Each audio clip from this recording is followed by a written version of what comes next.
low ground as possible. If you have nowhere to go, barricade yourself in the center of your home or the basement if possible. Do not leave your home. Apophis fell, and with it, doomsday began.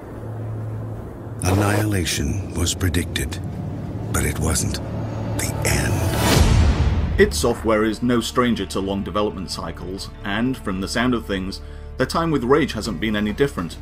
In fact, it has been cranking away at the game for almost 5 years now. That's a lot of time.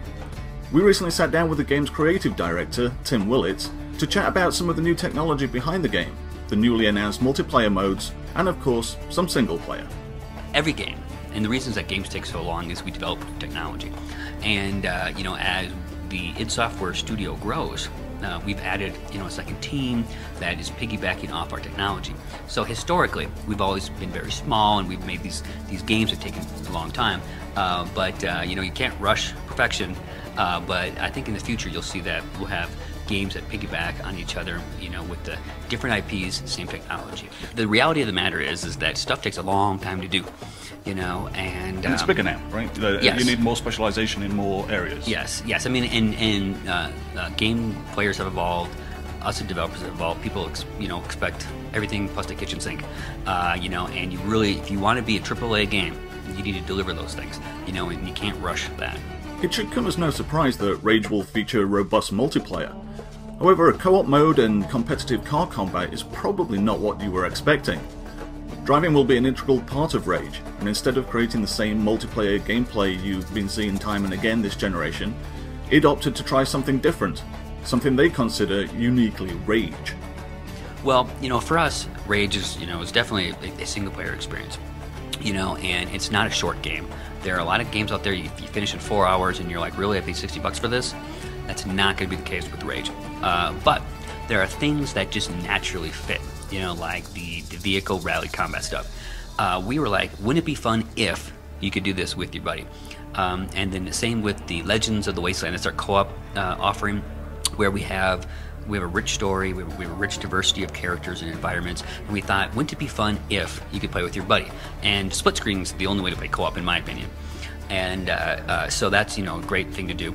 And, you know, we feel that the online offering adds to the, you know, kick-ass single-player experience that we have. People are surprised. They're like, id Software? You guys aren't doing classic id Software deathmatch? That mode didn't really fit with what we wanted to do with this game. Because this is a new IP, because we do not want to follow the same formula for every game. We need to make these titles, these IPs, these franchises unique and different. So we looked at what we're doing with Rage. We looked at what we thought would be the most compelling online offering. Then we also looked at our other titles and what else we're doing in the studio. Because, you know, gone are the days that we're focusing on one game. And we will have to look at the bigger picture. So, you know, I believe that this is a great multiplayer offering. It's something that no one else is doing. It's because why do you want to play the same thing all the time? So we want to do something different. Well, the two big pieces are co-op and vehicle combat rally. Now, what we found with the combat rally as the kind of the central mode is best of both worlds. It had your vehicle combat, plus you have an objective, which is that you race to the rally points. So we have that standard mode, and we have variations of that. We have team variations on that. And then, of course, we have standard vehicle deathmatch, which is fun, but, you know, it is actually more fun to have an objective while you're entering in combat. If you're the type of player that really is into the skill-based driving, maneuverability of the cars, then you want more defensive type quick-use weapons. Items, sorry. If you're more into the running gun, then you may want to have some offensive quick use items. So there is that kind of balance act that you need to figure out for yourself. Of course, if you're a lover of upgrades and unlocks, Rage will have that too. You do start with the buggy chassis, but then you can get the Caprino, you can go to the Monarch, you can get, you know, standard machine guns, heavy machine guns, rocket launchers, you know, guided, then all quick use items and things. So there are a number of different like unlockables as you progress. And those are tied to your profile. And on the PC, we run in Steam, and you know, of course, we support the other console systems. Everybody can agree on the fact that Doom, aside from introducing the world to the words like deathmatch and first-person shooters, it's also known for its cyber demons. Its creation of super badass enemies by combining the fantastical with science fiction will make a heavy return in Rage. We want to do something different, but we're not moving that far from what we do. So yes, because it's a more realistic environment with humanoid-type monsters, enemies, we also want to get those mutants in there, because we like those over-the-top encounters where guys are unpredictable, and then we mix that with some science fiction elements, where we have like some crazy like mind snare darts where you can control people and then blow them up and stuff. And we thought, that'd be neat which is the great thing about Rage.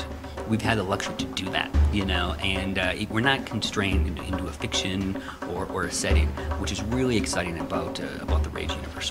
The weapons in Rage are also being derived from its post-apocalyptic sci-fi setting. They look, feel, and sound great. Our sound guy, Christian Ankow, has been with us forever, and he does try to get that good feedback, but for us, that moment-to-moment interaction where you pick up a gun, you pull the trigger, something cool happens, that's the cornerstone of what we try to do. Between the different weapons and strategies that players will have to employ in Rage, it promises that the game will be varied and feel fresh all the way through. Well, the thing is every new area, every new environment you go into, we give you something new to play with. So you always want to know, okay, what's next? What will I get next if I complete this one mission? We try to break it up so quickly, just the stuff that you do, so you're always expecting something new around the corner.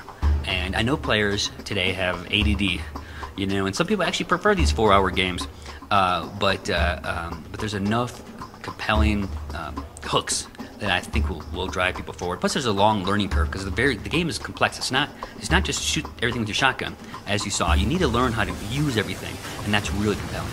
I'm Rob Smith, and thanks for watching this preview of id Software's Rage.